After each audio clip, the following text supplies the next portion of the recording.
WrestleMania Backlash is in the books, and what a good pay-per-view we were treated to. We're going to talk about it in just a second, so stay tuned. This is the WrestleMania Backlash review.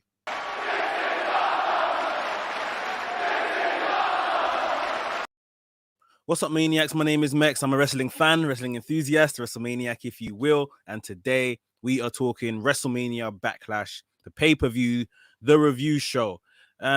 Really good show. Really good show. They done such a good job in terms of the in-ring action around this show. Obviously, I think the card, we could all say the card was pretty predictable in terms of outcomes before the show started, but this was really impressive. They're giving us kind of weak TV, especially in terms of Raw.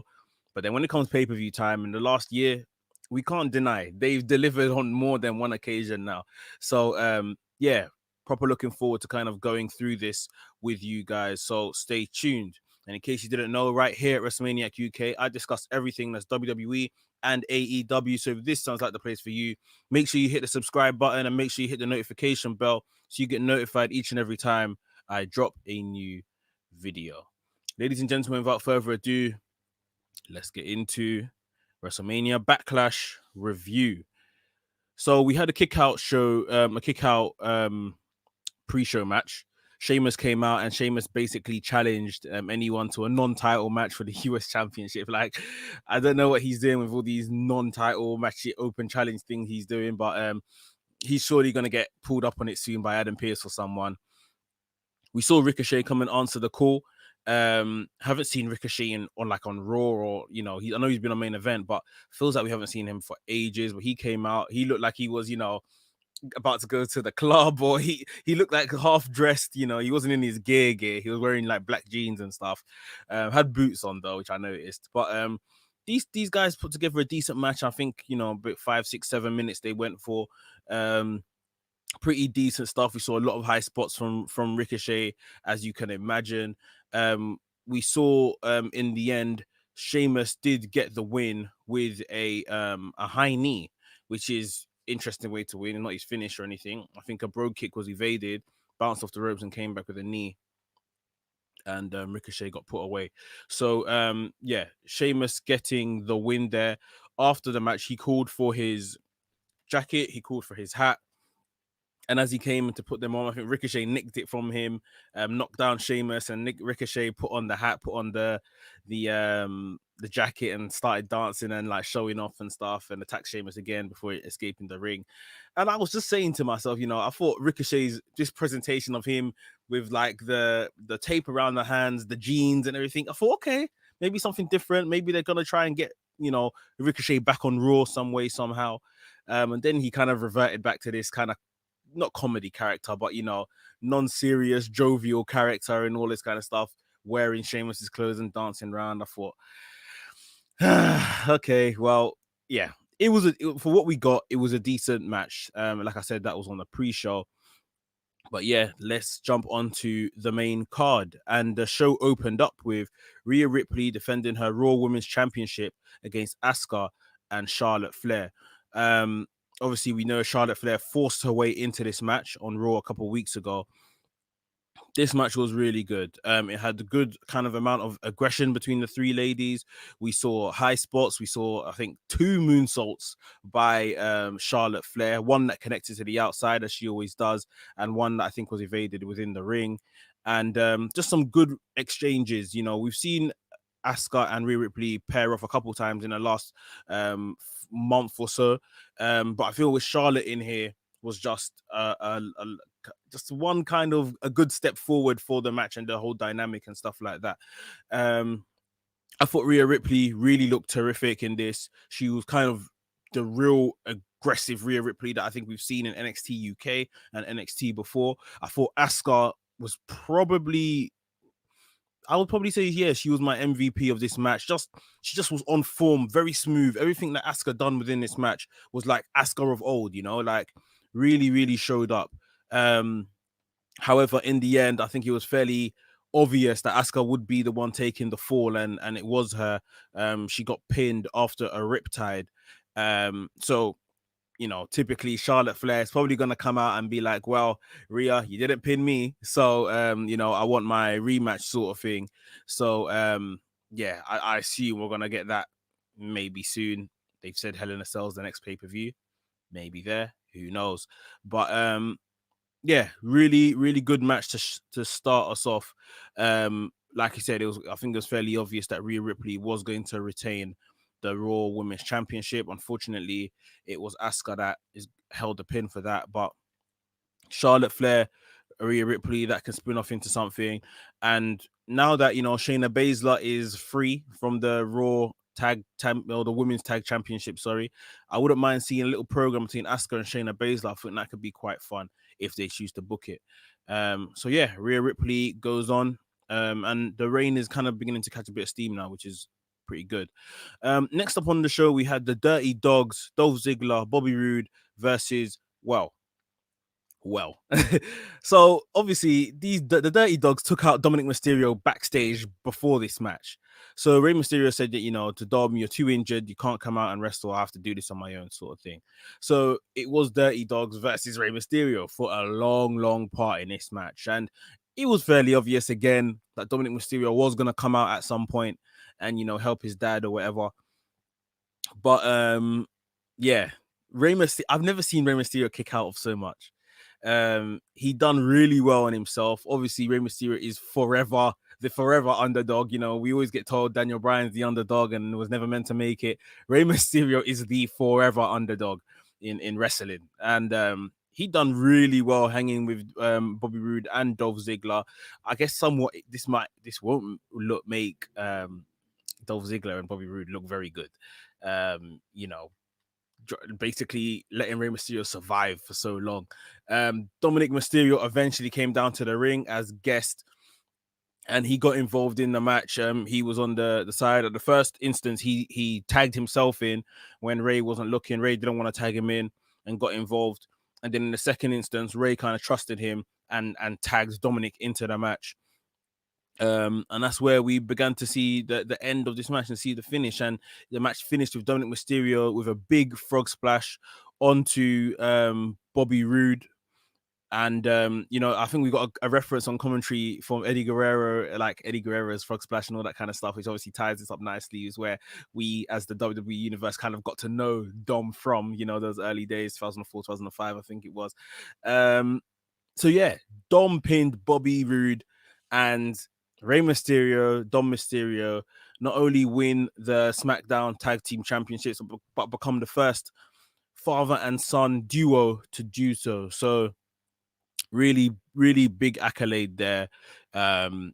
This probably should have happened at WrestleMania. I think Bubba Ray or Bully Ray has come out since and said that, next month, the next pay-per-view on June 20th actually falls on Father's Day in the US. So why didn't they just do it there? They should have maybe held on and done it there. I mean, either way, this has been coming for a very long time. We could have seen this coming from a mile away. So it doesn't really surprise me that it's happened. Nice little moment. We're seeing the pictures all on social media now of, Rey Mysterio as a dad, Dominik as a much younger boy holding titles and dressing the same and all of that kind of stuff. So yeah, this is a really nice feel-good moment. I personally don't think they're going to hold it for very long. I think the Uzos tag in and they will eventually come back and pick up these belts somewhere down the line. So yeah, it's good to see, but let's see what they do from here. Right. Next up on the show, we got what was probably the low point on the show for a lot of guys. So on Raw, when we saw Damien Priest win the match against Morrison to get the kind of match he wanted in terms of pick the stipulation, and he picked a lumberjack match, and he said, look, I don't care if aliens or zombies or this, that, and the other have to be around the ring. We just can't have Miz run off. Who actually thought we were going to get aliens, or in this case, zombies? We actually got zombies. Now, I believe this is part of the promotion for I can't remember the film's name, but this film was the one now sponsoring, I think is it Army of the Dead or something, I don't know. This film was sponsored the pay-per-view, sponsored the match, and this film, Batista's in this film. So they had zombies as lumberjacks. John Morrison went to kind of maybe get the lumberjacks on side before the match, went into the lumberjack dressing room and opened the door, and there was hella zombies in there. So he told Miz that was the scenario, but I guess Miz didn't believe him. Why would you? And then as this match started, the lumberjacks came down, and the lumberjacks were zombies. Now I can't really tell you much about this match if I'm completely honest. Very distracted by the whole point of, the whole zombie thing being there, and I did kind of semi switch off once I saw all of this zombie stuff. Yes, this was like promotion for a film or whatever. I just feel with Damien Priest, they clearly rate Damien Priest, right? But he hasn't had like a big moment, a big spot, especially when he debuted at the pay-per-view and eliminated Kane in Royal Rumble pay-per-view. I think that was, Damien Priest's biggest moment thus far. And that was all the way back in January now. He's had the WrestleMania match with Bad Bunny where Bad Bunny, it could be said Bad Bunny carried that match. Bad Bunny was the one that got all the airtime, really, and it was all centered around Bad Bunny. And now he's had a match here with Miz on a pay-per-view again, but it's just like zombies, really. This just was super weird. I don't know. Like, it's just, yeah. I don't even know what to say about it. I tried to stay positive and that, but like, this was bad. This wasn't good. Damien Priest got the win at the end with the hit the lights. He left the ring. The zombies all crowded around Miz's body. I thought that Miz was gonna kind of sit up Thriller style with all this kind of zombie makeup on him now, and he's a zombie. It didn't go that far, thank God. But yeah, this wasn't it. And where, like I say, they rate Damien Priest, Miz can get away with this kind of stuff at this point, but Damien Priest, this isn't where he should kind of be. I don't think. Nah, this wasn't it.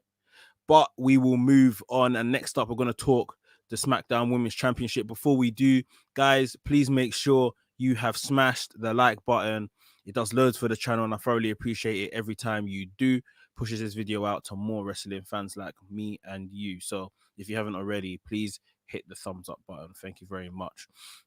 Next up on the show, we had Bayley coming after Bianca Belair and that SmackDown Women's Championship.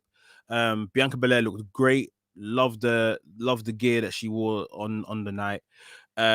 Bayley's fantastic. Honestly, Bayley is so good in the ring, and you can see this. And this is my annoyance. Why don't you give these women a good feud coming into this match? So there's just that little bit of something extra, The feud going in is relatively poor, but these women deliver. This was the same with WrestleMania. Sasha Banks, Bianca Belair, the feud was relatively poor, but they delivered on the stage. And it's good. We have these younger champions still learning their ropes and learning and perfecting their craft with Bianca Belair and stuff, but they're being, and I don't want to say this in a derogatory way, but they are being carried to a certain extent by the more experienced, the Baileys, the Sasha Banks. Bianca Belair has still got a long way to go, and she's already fantastic, but she's still got a good way to go to really sharpen up on some things. But Bayley is different gravy, man. Honestly, Bayley is really, really good at what she does, and they told the story in this match of Bianca Belair warning Bayley off her hair, don't touch my hair and all of this kind of stuff. And it played into the finish where we saw eventually after belly to belly, we saw Bianca Belair kind of roll up Bayley and used her hair around Bayley's feet as extra leverage for more kind of talk for the pin.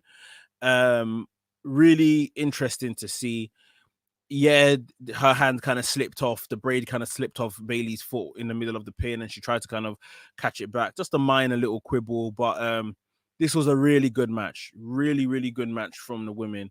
And Bianca Belair goes on as SmackDown Women's Champion. And It's going to be interesting to see if she gets a Hell in a Cell match next month. Maybe not, maybe so.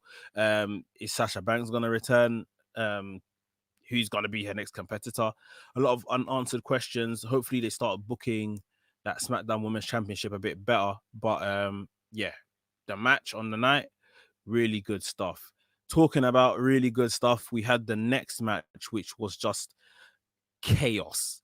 Bobby Lashley, the WWE champion, defending against Drew McIntyre and Braun Strowman in a triple threat match. Beef. that is the one word I can just say for this. This is just real beef kind of, powerhouse stuff. Like we've seen this since the turn of the year on Raw. Like they've done these big beefy men matches so many times. If it's not these three involved, Sheamus is as well, in the mix. It's just so good. I don't even know where to start. I honestly don't know where to start because it was just chaos throughout. Braun Strowman looked fantastic in this match. Honestly, he looked so good. And we obviously saw the part where I believe it was it. I can't even remember now. Was it Drew that threw Bobby Lashley into the Titron and all the sparks went up and all that kind of stuff? And then obviously we had Braun and Drew go at it for a long time, weakening each other down. We saw Drew for the finish.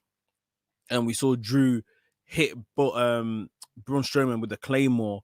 Bobby Lashley then returned from obviously being thrown into the stage and all of that kind of stuff, threw Drew out of the ring, hit Strowman with a spear, and then pinned him and retained the WWE Championship. So Bobby Lashley, overcoming these guys, not losing in a triple threat like he did back in January for the US Championship. Drew McIntyre, yes, will have a claim to, I wasn't pinned and stuff. Drew McIntyre versus Bobby Lashley could be a very interesting Hell in a Cell match next month. But we do, in my opinion, need to start working on you guys within that WWE title picture, that main event picture. It's going to get really dry very soon with the same guys over and over again. Money in the Bank, whenever we do get that, might shake things up a bit. But yeah, Bobby Lashley gets the win on the night. Braun Strowman looked really, really good. So did Drew. So did Bobby, to be honest.